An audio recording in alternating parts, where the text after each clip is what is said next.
Hola, soy Elena. El día que descubrí que mi propio hijo estaba planeando abandonarme en el asilo de ancianos más barato de la ciudad, yo sostenía en mis manos la llave para cambiar nuestras vidas para siempre. La ironía duele más que la traición misma. ¿Alguna vez has sentido que la persona que más amas es la que está dispuesta a desecharte sin pensarlo dos veces? Antes de contarte lo que escuché detrás de esa puerta, esa conversación que me rompió el corazón en mil pedazos, déjame un comentario diciéndome desde dónde me estás viendo y suscríbete al canal. Créeme, no querrás perderte lo que sucede cuando los papeles que tenía en la mano pasaron de ser una bendición a un arma silenciosa. Durante los últimos 5 años, desde que mi esposo falleció, viví en la casa de mi hijo Carlos y su esposa, Sofía. Era una casa hermosa en Coral Gables, de esas con jardines impecables y un silencio que se sentía más frío que pacífico. Pero yo no vivía allí, solo ocupaba un cuarto. Me había convertido en una sombra, una presencia que se movía de puntillas para no molestar. Ellos tenían su vida, una vida de lujos que yo no entendía del todo. Un Mercedes nuevo en la cochera, planes de viajes a Europa susurrados en la cena. Yo, con mi modesta pensión del Seguro Social, era un mueble antiguo en su moderna existencia. No me trataban mal con gritos o insultos, no. Su crueldad era mucho más sutil. Era la indiferencia, la educada paciencia de quien espera que te desvanezcas. Esa mañana, sin embargo, todo parecía diferente. El sol de Miami se sentía cálido y prometedor. Regresaba de la oficina del abogado de mi hermano Javier, quien había fallecido unos meses atrás. Javier siempre fue mi ancla, un hombre fuerte y generoso que construyó su propio éxito. En mi bolso, dentro de un sobre manila, llevaba los documentos que lo cambiaban todo. Había heredado sus propiedades, 3 apartamentos en la ciudad y una preciosa casa frente al mar en Naples. Por primera vez en años, no me sentía como una carga. Sentía que podía volver a ser útil, que podía ayudar a mi hijo, devolverle un poco de todo lo que, en mi ingenua mente, él estaba haciendo por mí. El peso de esos papeles era el peso de la esperanza. Mientras el taxi me llevaba de vuelta a casa, mi mente no paraba de volar. Imaginaba la cara de Carlos cuando le contara. Ya no tendría que preocuparse por los gastos extra que yo representaba. Podríamos usar el dinero de la renta de los apartamentos para que él y Sofía hicieran ese viaje a Italia del que tanto hablaban. Quizás hasta podría darles el dinero para el enganche de una casa más grande, una donde yo tuviera un pequeño jardín. La alegría me invadía, una sensación casi olvidada. Me sentía viva, con un propósito. Iba a sorprenderlos, a demostrarles que no era solo la vieja, sino su madre, alguien que todavía podía cuidar de ellos, aunque fuera de una manera diferente. Al llegar, la casa lucía imponente y silenciosa, como siempre. Pagué al taxista y caminé lentamente por el sendero de piedra que llevaba a la puerta principal. El césped estaba perfectamente cortado. Las palmeras se mecían con la brisa. Todo en ese lugar gritaba perfección y orden, un orden en el que yo sentía que no encajaba. Me detuve un momento frente a la puerta de roble, apretando el sobre contra mi pecho. Quería saborear ese instante, el último momento antes de compartir la noticia que, estaba segura, nos uniría de nuevo. Respiré hondo, preparándome para entrar, cuando escuché sus voces a través de la ventana entreabierta de la sala. La voz de Sofía fue la primera que distinguí. Era un tono agudo, cargado de un fastidio que yo conocía muy bien, aunque nunca lo dirigía directamente a mí. «No sé cuánto tiempo más voy a tener que aguantar a tu madre, Carlos», dijo, y cada palabra fue como una pequeña astilla clavándose en mi piel. Ocupa espacio, no aporta nada, y su presencia es deprimente. Tenemos que hacer algo. Me quedé paralizada, con la mano a medio camino del timbre. El sobre en mis manos de repente se sintió pesado, frío.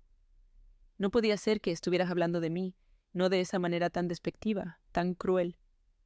Esperé, rezando para que Carlos la contradijera, para que defendiera a su madre. Pero la voz de Carlos no transmitió defensa, sino un pragmatismo helado que me dolió aún más. «Lo sé, Sofía, lo sé. Ya estoy viendo opciones», respondió con la calma de un gerente discutiendo un problema logístico. «Es una carga financiera, por más que no queramos admitirlo. En cuanto cerremos el trato de la casa de la playa, la internaremos. Ya busqué un lugar, el asilo público de Homestead. Es lo más barato y práctico que podemos encontrar. Así tendremos la casa para nosotros solos. Cada palabra caía como una sentencia. Carga financiera. Asilo público. Barato. La disonancia entre mis sueños de ayudarlos y la realidad de sus planes me dejó sin aire. El mundo se detuvo en ese pasillo. El sol que antes me parecía tan cálido, ahora quemaba mi piel. Los documentos en mis manos, que minutos antes eran un símbolo de un futuro brillante, ahora se sentían como la prueba de mi propia estupidez, de mi ceguera. Eran la confirmación de que para mi propio hijo y su esposa, yo no era más que un problema con fecha de caducidad. El amor que sentía por Carlos se agrietó, y en esa fisura entró un frío que nunca antes había sentido. Un dolor tan profundo que no podía ni llorar. Era la clase de dolor que te vacía por dentro, dejándote hueca y temblando. Sin hacer el más mínimo ruido, di un paso atrás, alejándome de la puerta como si quemara. Mis piernas apenas me sostenían. La idea de entrar, de enfrentarlos, era imposible.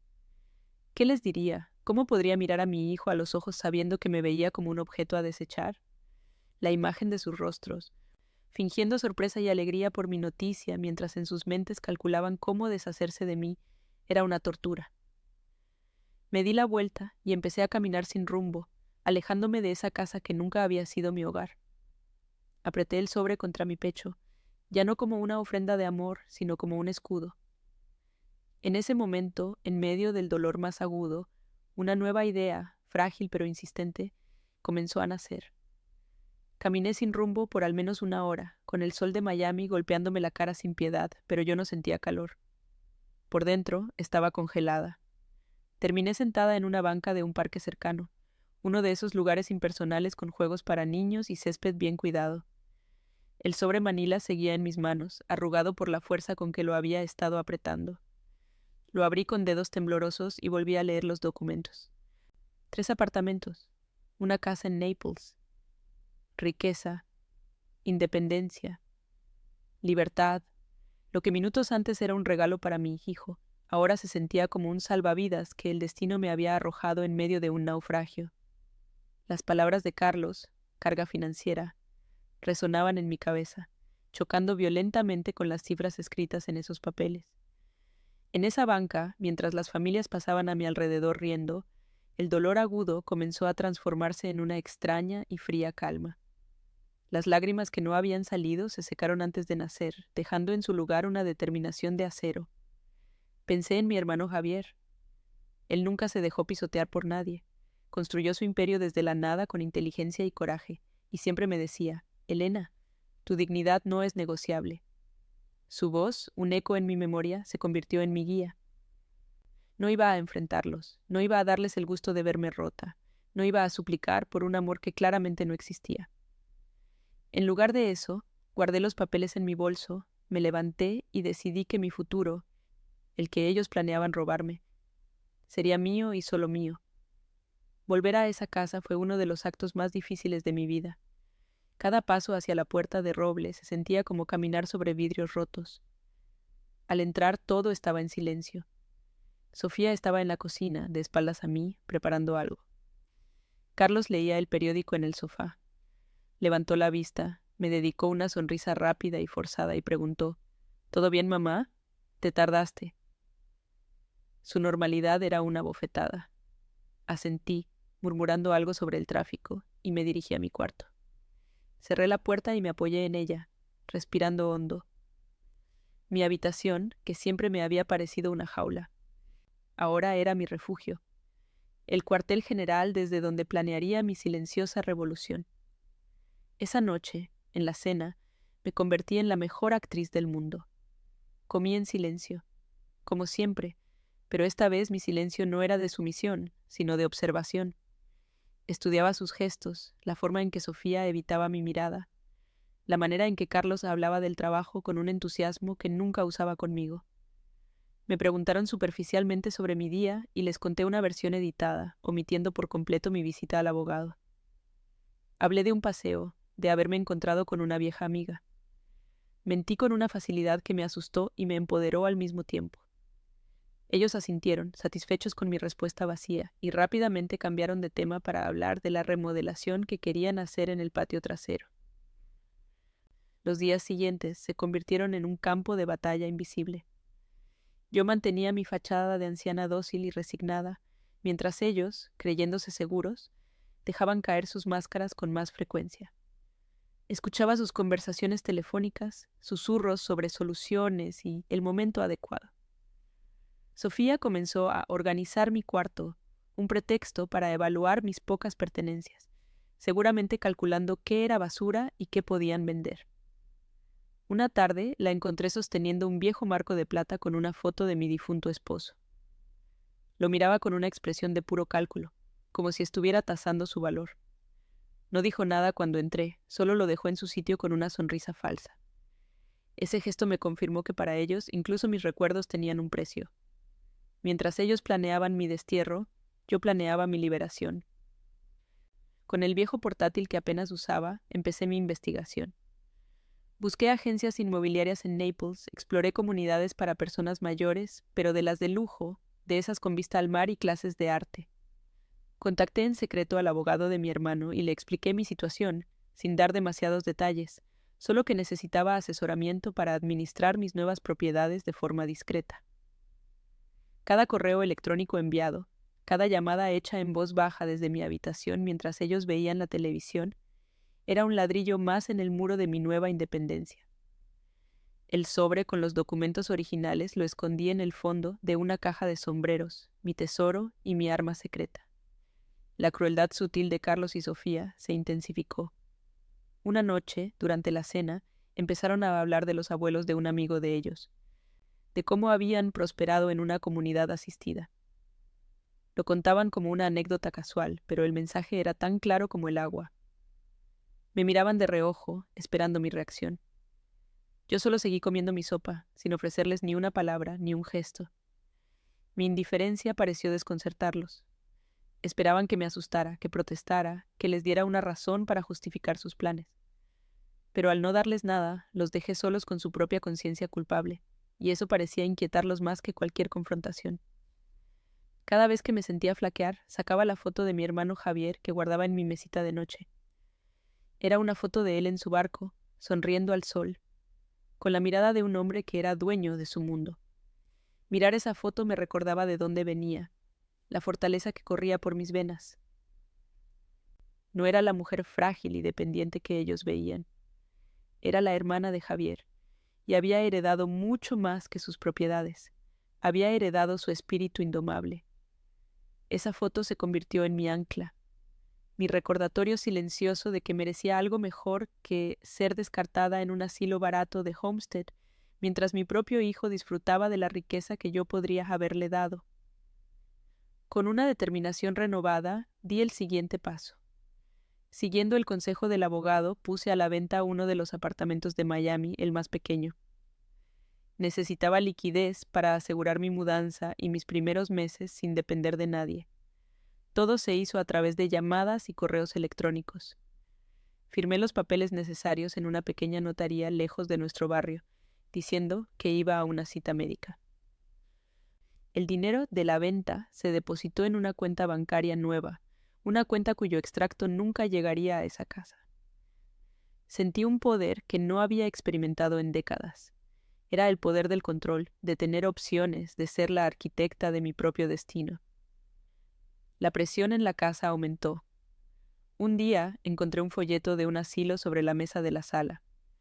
No era el de Homestead, sino uno ligeramente mejor, una opción que les permitiría mantener las apariencias frente a sus amigos. Estaba estratégicamente colocado para que yo lo viera. Lo tomé, lo miré por un momento y sin decir nada, lo tiré a la papelera de reciclaje frente a Sofía. Su rostro se contrajo en una mueca de irritación mal disimulada. El juego se estaba volviendo más directo. Estaban perdiendo la paciencia, y yo sabía que su movimiento final estaba cerca. Pero yo también estaba lista. Mi plan estaba casi completo. Y entonces llegó el momento. Fue un martes por la noche. Yo estaba en mi habitación leyendo cuando Carlos tocó suavemente la puerta. Entró con una expresión solemne, una que había ensayado claramente frente al espejo. Se sentó en el borde de mi cama, una falsa familiaridad que me revolvió el estómago. Sofía apareció en el umbral, con los brazos cruzados, como una espectadora esperando el acto final de una obra. Carlos tomó aire, me miró con una lástima perfectamente actuada y dijo las palabras que yo sabía que venían. Mamá, Sofía y yo hemos estado muy preocupados por ti. Creemos que es hora de que hablemos de tu futuro. Sentí el aire de mi pequeña habitación volverse denso, casi irrespirable. La falsa preocupación en la voz de Carlos era un veneno dulce que pretendía adormecerme antes de dar el golpe final. Lo miré, a este hombre que había acunado en mis brazos, y por un instante busqué al niño que solía correr a mis faldas buscando consuelo. Pero no estaba allí. En su lugar, había un extraño con sus ojos, un estratega evaluando su próximo movimiento. Sofía, desde la puerta, era su cómplice silenciosa, su presencia una presión adicional en el cuarto. Me mantuve en silencio, dejando que sus palabras colgaran en el aire, obligándolo a llenar el vacío con más mentiras. Mi corazón latía con una calma gélida, la calma del que sabe que la tormenta está a punto de desatarse y ya no tiene nada que perder. Carlos continuó, su discurso claramente ensayado. Habló de un lugar maravilloso, una comunidad para personas mayores con jardines, actividades y gente de mi edad. Pintó un cuadro idílico, usando palabras como seguridad, cuidado y tranquilidad. Dijo que era lo mejor para mí, que allí no tendría que preocuparme por nada. Pero yo escuchaba lo que no decía. No mencionó la palabra hogar. No habló de visitarme a menudo. Hablaba de un depósito, de un lugar para archivarme de forma segura y conveniente mientras ellos seguían con sus vidas.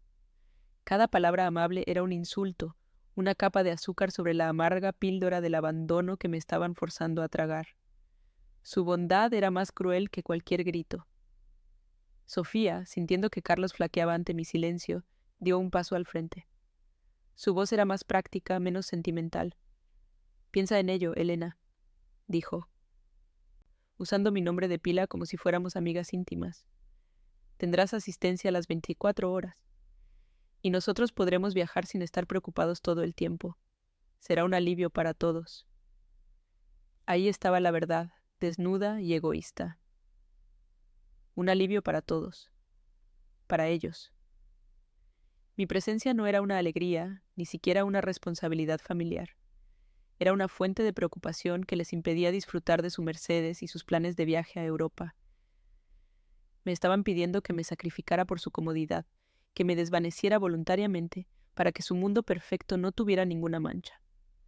Reuní la poca fuerza que tenía y los miré, permitiendo que una vulnerabilidad calculada se asomara a mis ojos.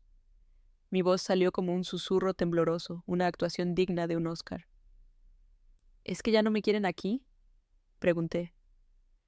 La pregunta era simple, infantil casi, pero directa como una flecha.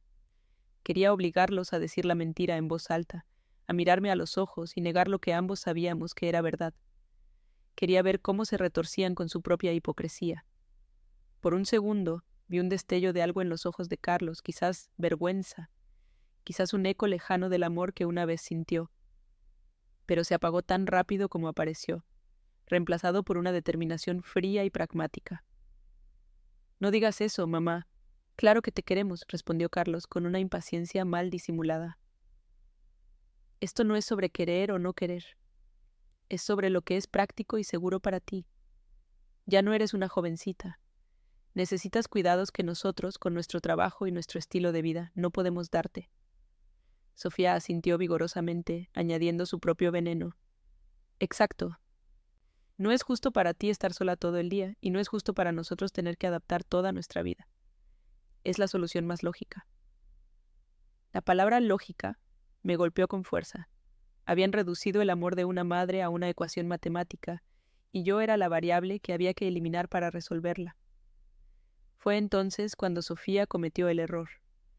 En su afán por cerrar el trato, por convencerme de que su plan era inevitable, dejó escapar la frase que lo cambió todo.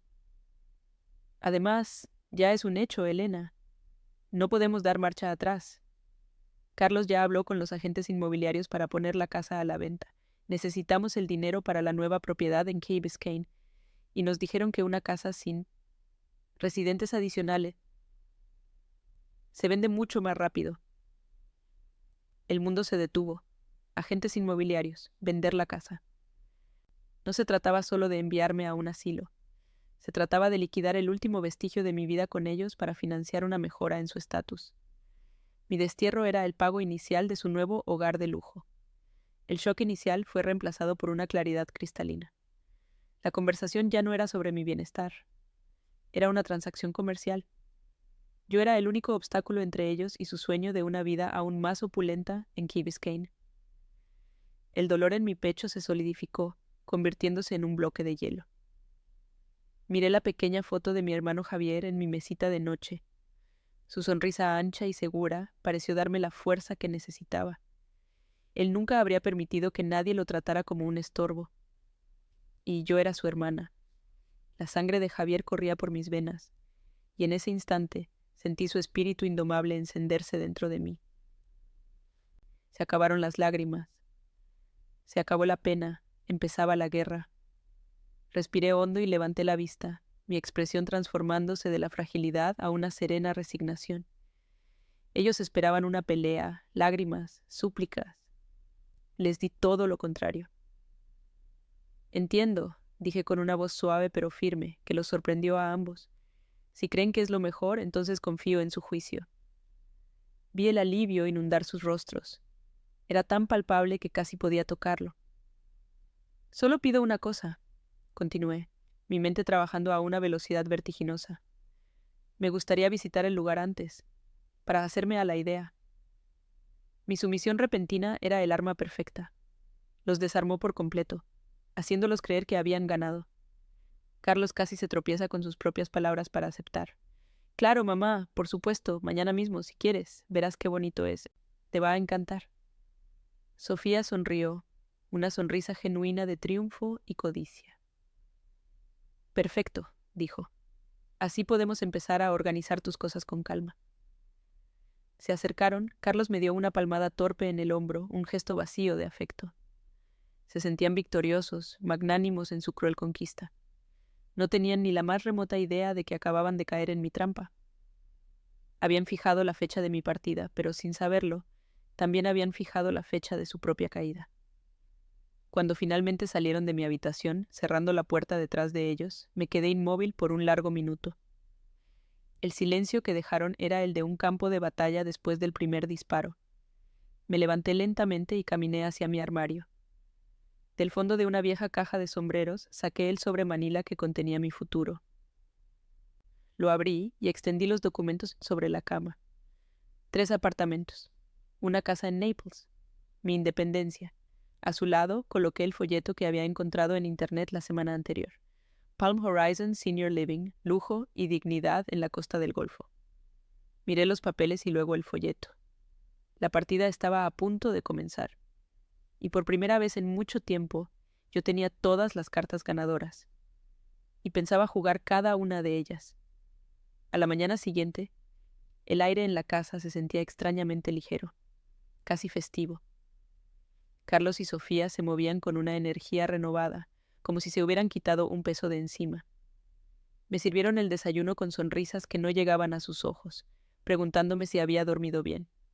Su alivio era un insulto silencioso, una celebración anticipada de mi partida. Yo les seguí el juego, agradeciendo su repentina amabilidad con una docilidad que los tranquilizaba. Por dentro, sin embargo, una calma gélida se había apoderado de mí. Cada sorbo de café, cada bocado de pan tostado, era combustible para la mujer que estaba renaciendo de las cenizas de la que ellos habían intentado enterrar. Ya no era una víctima esperando su destino, era una estratega contando las horas para ejecutar su jugada final. Ese mismo día, mientras ellos estaban en el trabajo, realicé la primera llamada crucial. Con mi viejo teléfono móvil, salí al jardín trasero, buscando un rincón donde la brisa pudiera llevarse mis palabras. Marqué el número del abogado de mi hermano, el señor Morales. Le expliqué con voz firme y clara que necesitaba que redactara un nuevo testamento para mí, uno que revocara cualquier disposición anterior.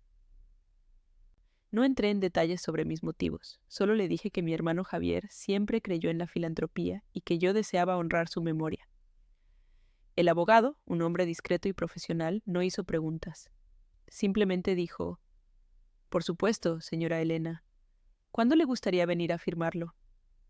Acordamos una cita para el día siguiente. Colgar esa llamada se sintió como poner la primera piedra de mi nueva fortaleza.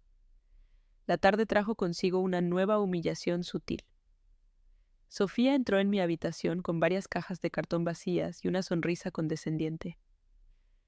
«Pensé que podríamos empezar a organizar un poco, Elena, para que la mudanza no sea tan abrumadora».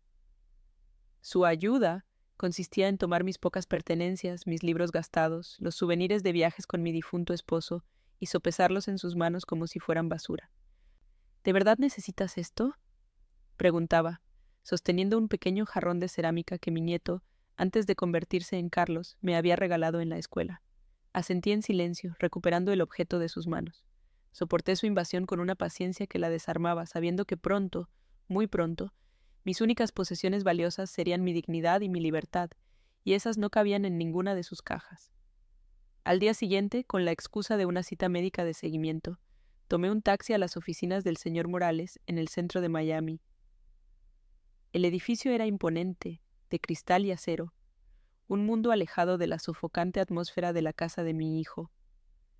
La oficina del abogado era sobria y elegante, olía a cuero y a decisiones importantes. Sobre su escritorio de caoba me esperaba el documento. Mi Nuevo Testamento. Lo leí detenidamente. Cada cláusula era una declaración de independencia. Legaba la casa de Naples a una fundación que ayudaba a ancianos de bajos recursos y los apartamentos a una organización benéfica que mi hermano Javier siempre había apoyado. Al final, firmé con un trazo firme. El señor Morales me entregó una copia notariada. Al guardarla en mi bolso, sentí el peso de la justicia, no de la venganza. Al salir del edificio, el sol brillante de la ciudad me cegó por un momento. Mientras esperaba mi taxi, vi a una familia en la acera de enfrente. Una abuela, su hijo y un niño pequeño que reía a carcajadas. Por un instante, una punzada de dolor atravesó mi corazón. Me pregunté si estaba siendo demasiado dura, si estaba cerrando la última puerta a la reconciliación. ¿Era esto lo que Javier hubiera querido? Metí la mano en mi bolso y saqué la pequeña foto de mi hermano que siempre llevaba conmigo. Su sonrisa radiante y su mirada llena de confianza me dieron la respuesta. Él no habría tolerado la falta de respeto. Él habría luchado por su dignidad. Mi decisión no era un acto de crueldad, era un acto de amor propio, la lección más importante que él me había enseñado. Esa noche, la víspera de la supuesta visita al asilo, la tensión en la casa era casi palpable. Carlos y Sofía, creyendo que su victoria estaba asegurada, hablaban abiertamente de sus planes durante la cena. Discutían sobre los acabados de la cocina de su futura casa en Key Biscayne, sobre el color de la piscina, sobre la fiesta de inauguración que darían. Lo hacían frente a mí, como si yo ya no estuviera allí, como si fuera un fantasma en su mesa. En un momento de crueldad inconsciente, Sofía se volvió hacia mí y me preguntó: «¿A ti qué te parece el mármol de Carrara para la isla, Elena?». La miré, contuve la respiración y respondí con una sonrisa vacía: «Suena encantador, querida». Su indiferencia era el último empujón que necesitaba. Ya no había dudas, no había vuelta atrás.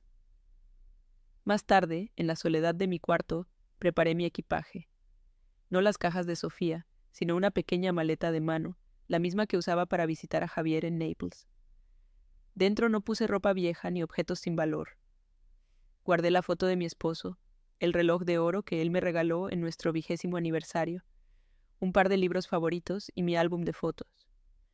En un compartimento interior coloqué cuidadosamente los 3 objetos que sellarían mi futuro: las llaves del apartamento que ya había vendido, el folleto brillante de la comunidad de lujo Palm Horizon y, por supuesto, la copia notariada de mi Nuevo Testamento.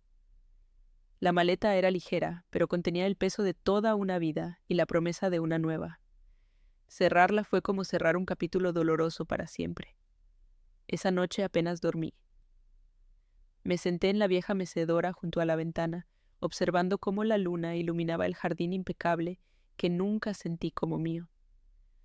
Recordé los primeros años en esa casa, cuando Carlos era solo un adolescente y mi esposo aún vivía. Recordé las risas en el patio, las cenas de Navidad.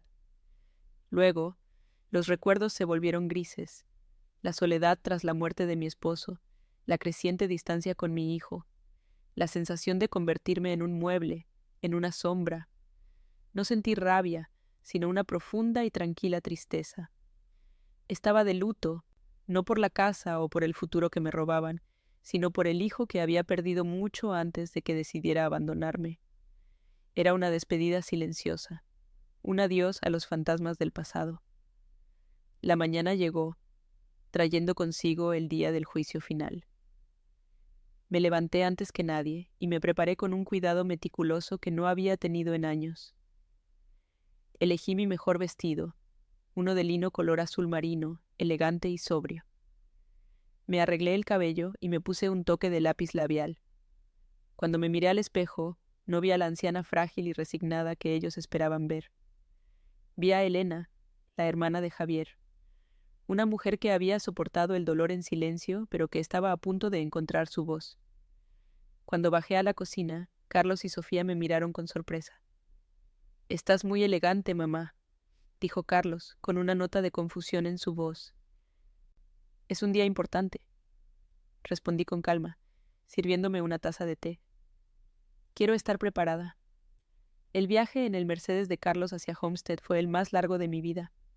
El silencio en el coche era pesado, denso. Carlos intentaba mantener una conversación trivial sobre el tiempo, pero sus palabras se perdían en la tensión.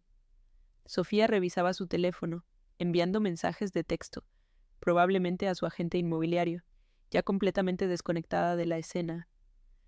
Yo miraba por la ventana, pero no veía los suburbios de Miami pasar. Veía mi vida entera desfilando ante mis ojos. Cada humillación, cada gesto de indiferencia, cada palabra cruel. No sentía nervios, sino una extraña serenidad. Estaba lista.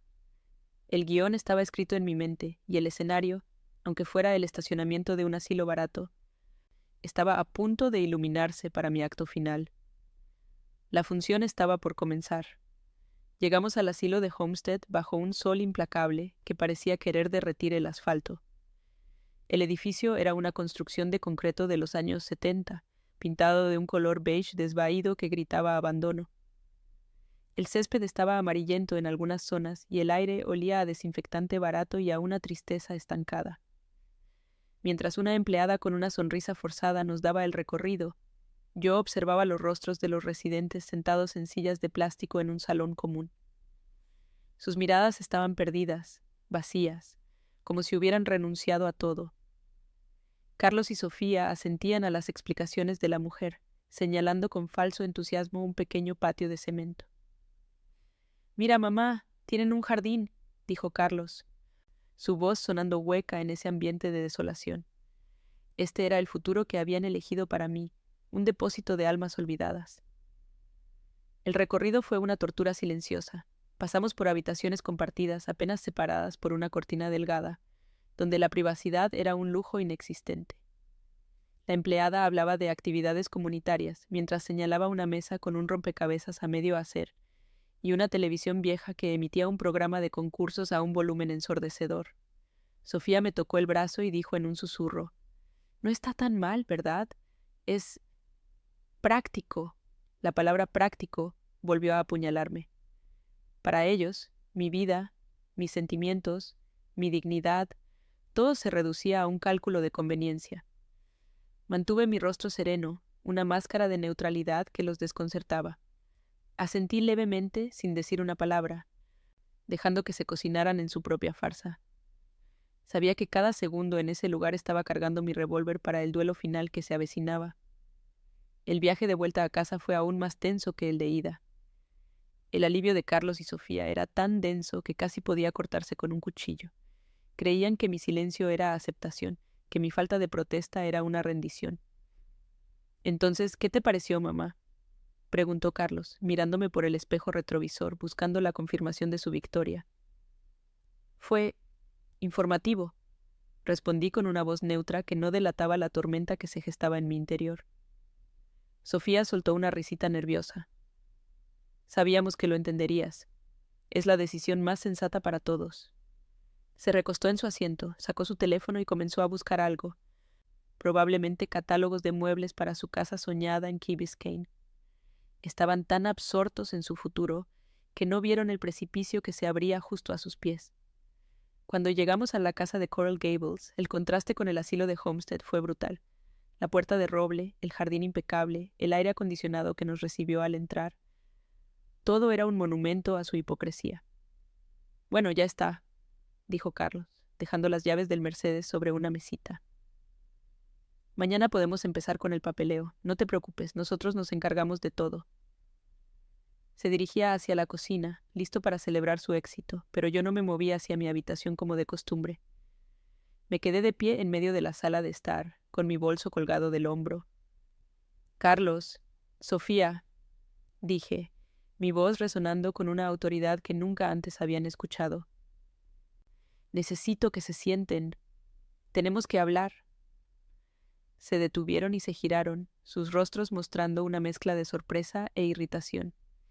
Se sentaron en el sofá de diseño, mirándome con impaciencia, como si estuviera retrasando lo inevitable.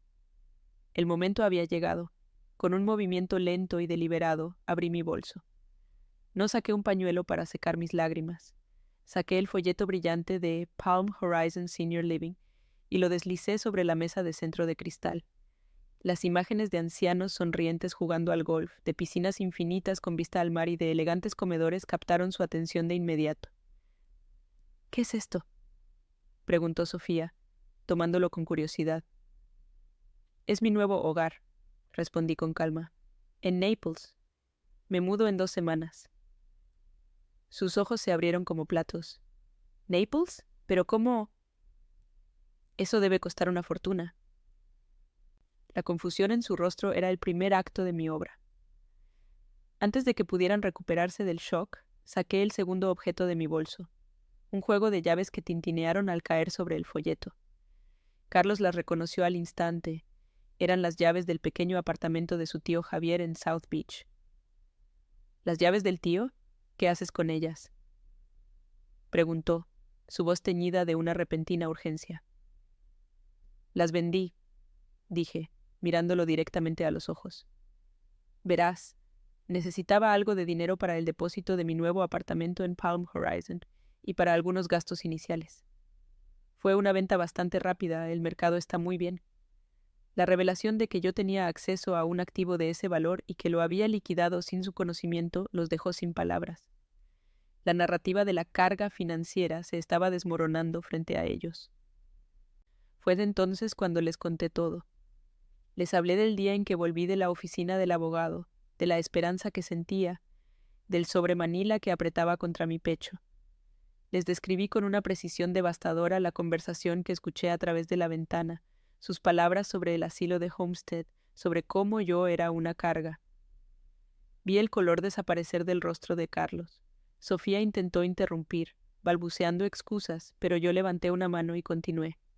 «Heredé todo lo de Javier», dije, mi voz firme como una roca. «La casa en Naples, los 3 apartamentos en Miami. Todo». El silencio que siguió fue absoluto, roto solo por el zumbido del aire acondicionado. Sus mentes, rápidas para los negocios, estaban calculando frenéticamente el valor de lo que acababan de escuchar. El shock en sus rostros se transformó en algo mucho más feo, una codicia desnuda y desesperada. «Mamá, no lo sabíamos», tartamudeó Carlos, levantándose del sofá. «Si nos hubieras dicho, nunca habríamos...» «No», lo interrumpí, mi voz cortante como el cristal. «Ustedes no lo sabían, y eso es exactamente lo que me mostró quiénes son en realidad. No me valoraron por ser su madre, sino por lo que creían que no tenía para ofrecerles». Sofía, siempre la más pragmática, ya estaba pensando en el siguiente paso. «Pero Elena, esa fortuna es demasiado para ti sola. Carlos es tu único hijo. Él tiene derecho...» Su frase quedó flotando en el aire, una admisión grotesca de su verdadera motivación. Fue mi movimiento final el jaque mate. Metí la mano en mi bolso por última vez y saqué un sobre legal doblado. Lo deslicé sobre la mesa, justo al lado de las llaves y el folleto. Esto es una copia de mi Nuevo Testamento, firmado y notariado ayer, expliqué. La casa de Naples será donada a una fundación que construye viviendas para ancianos de bajos recursos, en honor a la generosidad de mi hermano. Los 2 apartamentos restantes serán legados íntegramente a la organización benéfica que él apoyó durante toda su vida. Ustedes no recibirán ni un solo centavo. La expresión de Sofía se congeló en una máscara de horror e incredulidad. Carlos se dejó caer de nuevo en el sofá, como si le hubieran quitado todo el aire de los pulmones. Me levanté, mi misión cumplida. La pequeña maleta que había preparado estaba esperando junto a la puerta de mi habitación. Un servicio de mudanza vendrá mañana a recoger mis cosas personales. Y un taxi vendrá a buscarme en 1 hora para llevarme a un hotel hasta que mi apartamento en Naples esté listo. Anuncié al silencio de la habitación. No había ira en mi voz, solo una finalidad tranquila y absoluta. Los miré por última vez, a mi hijo y a su esposa, sentados en su lujoso sofá, rodeados de la riqueza que tanto adoraban, pero ahora con los rostros pálidos de quienes acababan de perder una lotería que ni siquiera sabían que estaban jugando. Su codicia les había costado una fortuna, pero a mí me había devuelto la vida. Sin decir una palabra más, me di la vuelta y caminé hacia mi habitación para recoger mi maleta. No miré hacia atrás. No necesitaba hacerlo. Podía sentir el peso de su silencio, la implosión de sus sueños materialistas. Al cerrar la puerta de mi cuarto, un sonido que no había oído en mucho tiempo llenó el vacío. El eco de mi propia libertad. La partida había terminado. Yo había jugado mis cartas no con venganza, sino con la justicia silenciosa que mi hermano Javier me habría aplaudido. Había perdido un hijo, pero había recuperado mi dignidad. Y en ese momento, ese era el único tesoro que importaba. El taxi llegó exactamente 1 hora después, tal como lo había pedido. Carlos y Sofía seguían en la sala, petrificados, como estatuas en su propio museo de avaricia. No se movieron cuando pasé junto a ellos, arrastrando mi pequeña maleta. No hubo una palabra, ni una súplica, ni una disculpa. Solo el sonido de las ruedas de mi maleta sobre el piso de mármol, un sonido que marcaba mi salida definitiva de sus vidas. Al cerrar la puerta de roble detrás de mí, no sentí ni tristeza ni alivio. Sentí el silencio de una página en blanco, el final de un libro que nunca debía haber leído y el comienzo de uno que yo misma escribiría. El aire nocturno de Miami me recibió, y por primera vez en años, respiré hondo sin sentir que me ahogaba. Mi teléfono comenzó a sonar esa misma noche en la impersonal habitación del hotel. Eran mensajes de Carlos, decenas de ellos. Al principio eran confusos, llenos de pánico. Luego se volvieron suplicantes, hablando de un terrible malentendido, de que no querían decir eso. Finalmente se transformaron en una cruda negociación, preguntando si podíamos hablarlo, si había alguna manera de arreglar las cosas. Sofía también envió un par de mensajes, más directos, mencionando la obligación familiar y el legado de tu hermano. Leí cada palabra con una distancia clínica, como un médico examinando una enfermedad. No sentí rabia, solo un vacío inmenso donde antes hubo amor. Apagué el teléfono. Su intento de disculpa no era por mí, era por la fortuna que habían perdido. Y esa verdad era la última cerradura de la puerta que yo ya había cerrado. 2 semanas después, un camión de mudanzas llevó mis pocas cajas a Naples. Cuando abrí la puerta de la casa de mi hermano por primera vez como su dueña, el sol de la costa del Golfo inundó el espacio. La casa no era opulenta como la de Carlos, pero estaba llena de luz, con grandes ventanales que miraban directamente al mar y un aire que olía a sal y a libertad. Había una calidez en sus paredes, una sensación de hogar que nunca encontré en Coral Gables. Caminé por las habitaciones vacías, imaginando mis muebles, mis libros, en el porche trasero. Que daba a una pequeña playa privada, me senté en una mecedora que Javier había dejado. El sonido de las olas era una canción de cuna para mi alma herida. Supe en ese instante que había llegado a casa. Los primeros meses fueron de una paz casi abrumadora. Me dediqué a hacer de esa casa un hogar. Colgué mis cuadros, organicé mi biblioteca y puse la foto de Javier en el lugar de honor, sobre la repisa de la chimenea. Cada mañana me levantaba con el sol, tomaba mi café en el porche y veía a los delfines jugar a lo lejos. Me inscribí en un club de jardinería local y descubrí una pasión por las orquídeas. La soledad que antes me aterraba se convirtió en una serena compañía. Aprendí a disfrutar de mi propia presencia, a escuchar mis propios pensamientos sin el ruido de fondo de la indiferencia ajena. Ya no era una sombra, era la protagonista de mi propia vida, y cada día era un nuevo capítulo escrito en mis propios términos. Con la ayuda del señor Morales y un asesor financiero, organicé mi nueva vida. Los 2 apartamentos restantes en Miami se alquilaron rápidamente. Siguiendo mi testamento, establecí un sistema para que la mayor parte de esa renta se transfiriera automáticamente cada mes a las organizaciones benéficas de mi hermano. Recibir los informes de cómo ese dinero estaba ayudando a otros me dio un propósito que iba más allá de mi propia felicidad. Un día, recibí una carta de agradecimiento de la fundación, que construía viviendas para ancianos, la misma que heredaría la casa de Naples. La enmarqué. Era un recordatorio tangible de que la generosidad de Javier seguía viva a través de mí y que mi dolor se había transformado en un bien para otros. Mi vida social floreció de una manera que nunca imaginé. Mi vecina, una mujer llamada Isabel, una artista jubilada de Nueva York, se convirtió en mi amiga más cercana. Pasábamos las tardes pintando en su estudio o simplemente charlando en mi porche. A diferencia de Sofía, Isabel me escuchaba. Le interesaban mis historias, mis opiniones, mis sueños.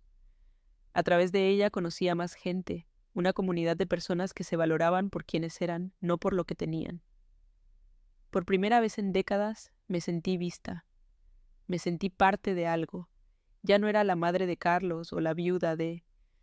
Era simplemente Elena, una mujer con sus propias pasiones y amistades. Unos 6 meses después de mi mudanza, encontré la fuerza para hacer una última cosa. Escribí una carta breve y concisa a Carlos. No había reproches ni sentimentalismos. Simplemente le informé que estaba bien, que había encontrado mi lugar y que mis decisiones legales y financieras eran irrevocables. Le devolví una vieja llave de la casa de mi infancia que aún conservaba, un gesto simbólico para cortar el último lazo físico. Espero que encuentres la felicidad que buscas, escribí al final. La envié sin dirección de remitente. No era una invitación al diálogo, era un punto final. Un acto de liberación que me permitió, por fin, dejar el pasado completamente atrás. En cuanto a Carlos y Sofía, supe por un conocido lejano que nunca llegaron a comprar la casa en Key Biscayne. Aparentemente, sin la expectativa de mi herencia, sus finanzas no eran tan sólidas como aparentaban. Vendieron la casa de Coral Gables y se mudaron a un lugar más pequeño. No sé si aprendieron alguna lección. Francamente, ya no me importaba. Su destino ya no estaba entrelazado con el mío. Mi paz ya no dependía de su arrepentimiento. Había aprendido que el perdón no siempre significa reconciliación. A veces, significa simplemente soltar y seguir adelante por tu propio bien. Ahora, cada atardecer, camino por la orilla del mar frente a mi casa. El sol se hunde en el Golfo de México, pintando el cielo de colores que me quitan el aliento. A veces, recojo conchas marinas, pequeños tesoros que la marea deja a mis pies. No siento rencor, ni siquiera tristeza. Siento una profunda gratitud por la segunda oportunidad que la vida, a través de mi hermano, me regaló. Ya no soy la sombra en la casa de alguien más, una carga esperando ser desechada. Soy Elena, y esta, con el sonido de las olas como música de fondo y la brisa salada en mi rostro, es, por fin, mi casa. ¿Saben cuál fue la lección más dura y, a la vez, más liberadora de todo esto? No fue descubrir la traición, aunque el dolor de esa herida es algo que nunca olvidaré. La verdadera lección fue entender que yo misma les había entregado el poder de definirme. Durante años permití que su indiferencia me hiciera sentir pequeña, que su percepción de mí como una carga se convirtiera en mi propia verdad. Medía mi valor por el espacio que ocupaba en su vida. un espacio que ellos se esforzaban por reducir cada día. El error no fue que ellos me vieran como un estorbo, el error fue que una parte de mí empezó a creer que lo era. Esa fue la verdadera jaula, y yo misma había cerrado la puerta con llave. Mi valor no estaba en una cuenta bancaria, ni en mi capacidad de ser útil para ellos. No estaba en mi silencio, ni en mi esfuerzo por no molestar. Mi valor siempre estuvo ahí, intacto, enterrado bajo capas de duelo, soledad y un deseo desesperado de recibir el amor de mi único hijo. Tuve que aprender, de la forma más dolorosa, que mi dignidad no era negociable y que no dependía de su aprobación. La riqueza que heredé de mi hermano no me salvó por el dinero en sí. Me salvó porque me obligó a recordar quién era yo antes de convertirme en la sombra que vivía en su casa. Me recordó que yo era la hermana de un hombre fuerte, una esposa amada, una mujer completa por derecho propio. Esa conversación que escuché, esa gota que derramó el vaso, no fue el final de mi mundo. Fue el comienzo. Fue un regalo doloroso, la bofetada de realidad que necesitaba para despertar. En ese momento de máxima humillación, cuando me vi a mí misma a través de sus ojos crueles, algo se rompió. Sí, pero lo que se rompió fue la ilusión. La ilusión de que su amor era incondicional, la ilusión de que la familia siempre te cuida. A veces, la familia es la que te empuja al abismo, pero ese empujón, por terrible que sea, también puede ser la única razón por la que finalmente aprendes a volar. En el silencio de mi dolor, no encontré desesperación. Encontré la claridad para construir mis propias alas. Y esa es otra lección que quiero compartir con ustedes, la fuerza del silencio. No necesité gritos, ni confrontaciones dramáticas, ni escenas de llanto. La venganza más dulce y la justicia más poderosa no se sirven calientes, sino con la fría determinación de un plan ejecutado en silencio. Mientras ellos planeaban mi destierro en voz alta, yo planeaba mi liberación en la quietud de mi mente.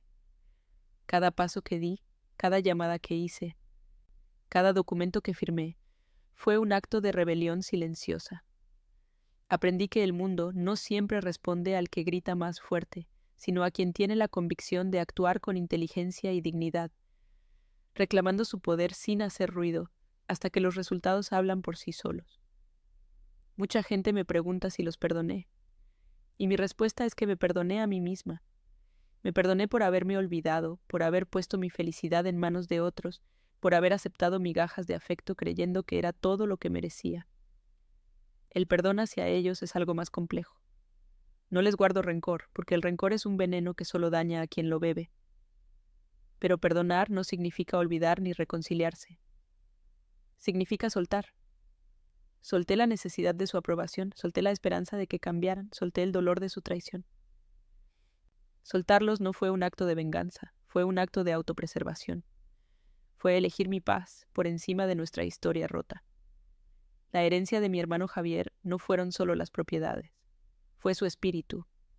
Fue el recordatorio de que uno debe construir su propia vida, defender su propio valor y, sobre todo, ser generoso.